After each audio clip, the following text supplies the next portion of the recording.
আজকে আপনি এভেলেবেল পেয়ে যাবেন একজন ইমাম সাহেবের যে দায়িত্ব ছিল তার মসজিদটাকে মুসল্লিগুলোকে সুন্দর করে শিক্ষা দেওয়া।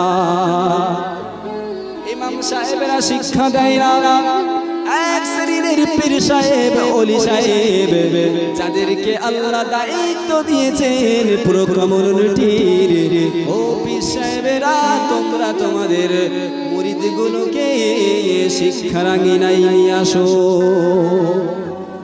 পীর সাহেব শুধু টাকার জন্য মুরিদগুলোকে শিক্ষা দেওয়া তো দূরের কথা, তাদেরকে কিছুই জানতে দিল না। আল্লাহর কাছে কাল কিয়ামতের দিন এই সমস্ত পীর সাহেব, ইমাম সাহেব, বক্তা সাহেবদের পাকড় করতে হবে কিনা?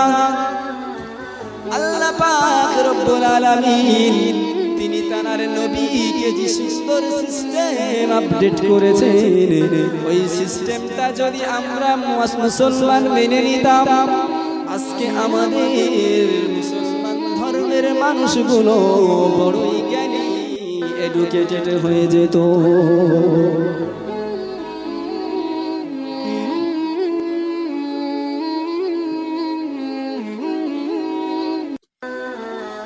আপনি কত সুন্দর একজন সুদৃশ্যন মানুষ আল্লাহ আপনাকে বানিয়েছে, আপনি তো সুন্দর করে রাতের বেলাতে ঘুমিয়ে পড়েছেন।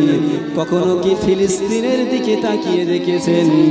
আমাদের মসজিদুল আকসার খবরটা আপনি এটাই ভেবেছেন মসজিদুল আকসাই হচ্ছে আমাদের 8 নম্বরে? তো হয় না। যখন মসজিদুল আকসাই গন্ডগোল হচ্ছে, 8 নম্বরে আসতে কতক্ষণ? আজকে মসজিদুল আকসা নিয়ে কেন এত মাতামাতি, কেন এত গন্ডগোল, কেন এত দলাদলি?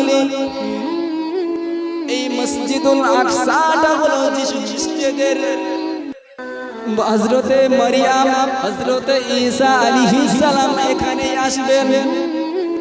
আমরা তো পড়েছি ইমাম মেহেদী আলাইহিস সালাম মসজিদুল আকসায় আসবেন, নবী ঈসা আলাইহিস সালাম মসজিদুল আকসায় আসবে। আর খ্রিস্টানরা তো মানে ঈসা হলো আমাদের প্রভু, যার কারণে মসজিদুল আকসা নিয়ে এত গন্ডগোল, এত ঝামেলা, এত মারামারি।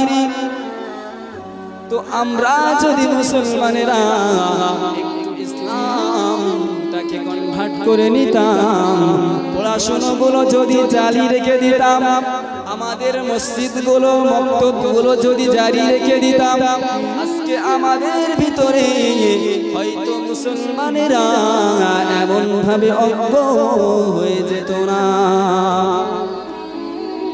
মসজিদে গিয়ে আপনি কোন এক জুম্মায় কোন মুসল্লিকে জিজ্ঞাসা করুন,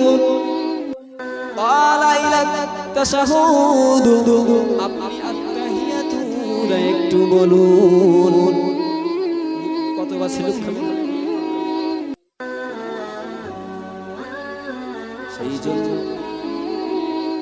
সেই জন্য অনুরোধ করে বলছি, পড়ুন, আপনার সন্তানগুলোকে এডুকেটেড বানান। একজন মায়ের খুব দায়িত্ব।